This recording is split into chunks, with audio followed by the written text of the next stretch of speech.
Let's take another example. Suppose you have a large class of students. You start picking students one by one.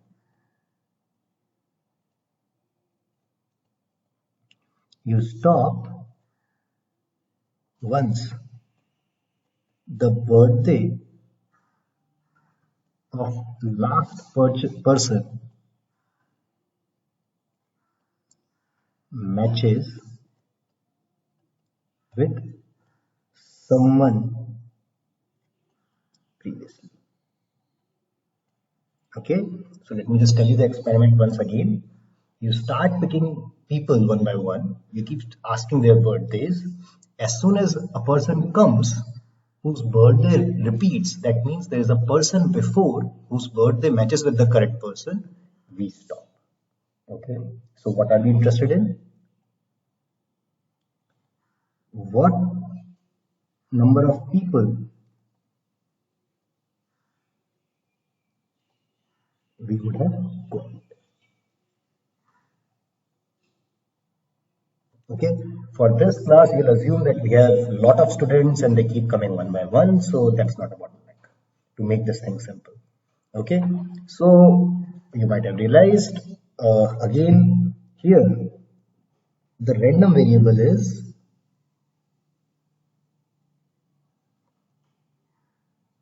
number of query.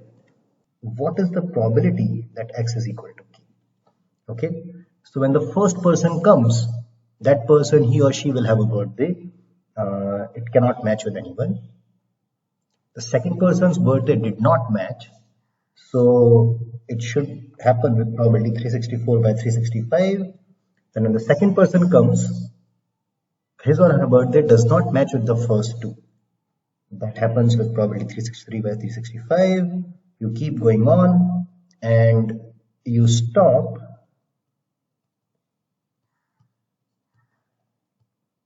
at this juncture. Okay, so first k minus 1 people, no one's birthday matched, and then the person's birthday match. This happens with probability this much. If you just simplify this expression, this will give you, okay, so I would strongly advise you to evaluate this expression with higher and higher values of k.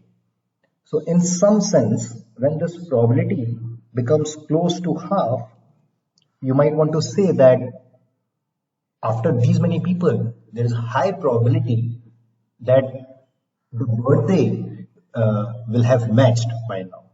And you will actually see that around k equal to 23 or something, this happens, that already you have high enough probability that someone's birthday might have matched. You have 365 birthdays, but even if you pick around 23 people, there will be a match with high probability.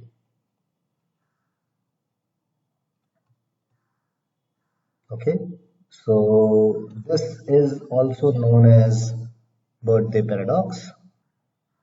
Again, this is not very difficult. Let's say we have 1000 balls, 150 of them are defective. You test a sample of 50 balls and ask how many defective balls are there.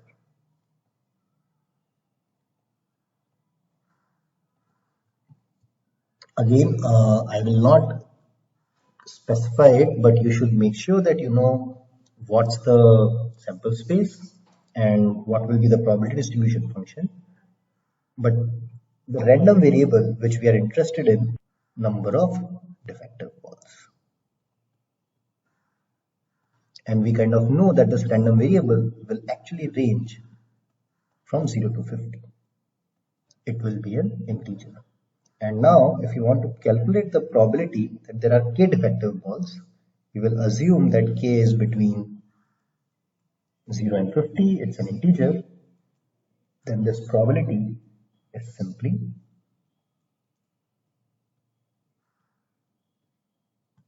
so these are the ways of choosing k balls out of 150. These are the ways of choosing remaining balls out of 850, and the total ways of choosing these balls is 1000 by 50. Okay, so this is the probability distribution function for the random variable. Again, you might try it as an exercise. Suppose we pick 50 balls sequentially, and once we pick a ball, we keep it back. So we are picking with replacement, if you remember. So again, we pick a ball, see whether it is defective or not, and keep it back. This we do 50 times, and again we can ask how many defective balls are we going to see. And I advise you to find the probability distribution function for this random variable. So we have taken some examples of what are the different kind of random variables. We can also define independence of random variables.